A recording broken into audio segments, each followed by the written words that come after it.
પણ ભગવદ્ ગીતા એ મહાભારતનો એક અંશ છે.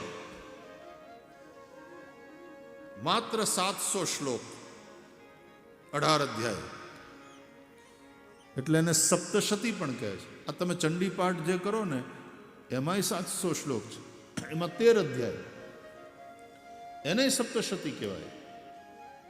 સપ્ત એટલે 7 ને શતી એટલે 100. 700 શ્લોકો વાળી સપ્તશતી.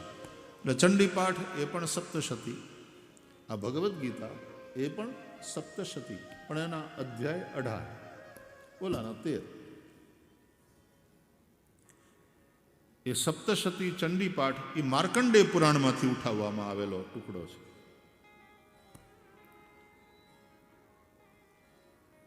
અને ભગવદ્ ગીતા એ મહાભારતમાંથી ઉઠાવવામાં આવેલો અંશ છે. અને આ ભાગવત, આ જે પોથી છે એ ભાગવત, એના 18,000 શ્લોક.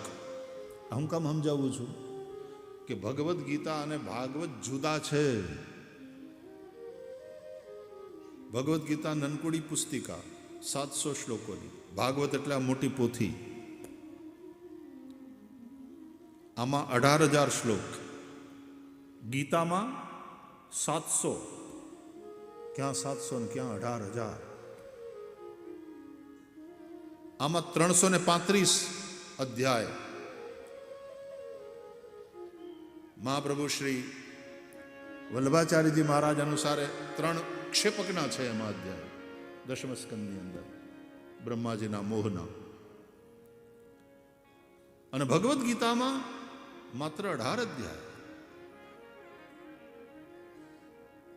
તો આપણે બધા સનાતની હિન્દુઓ છીએ, આપણને એટલો તો ખ્યાલ હોવો જ જોઈએ હવે કે ભગવદ્ ગીતા અને ભાગવત એ બંને જુદા.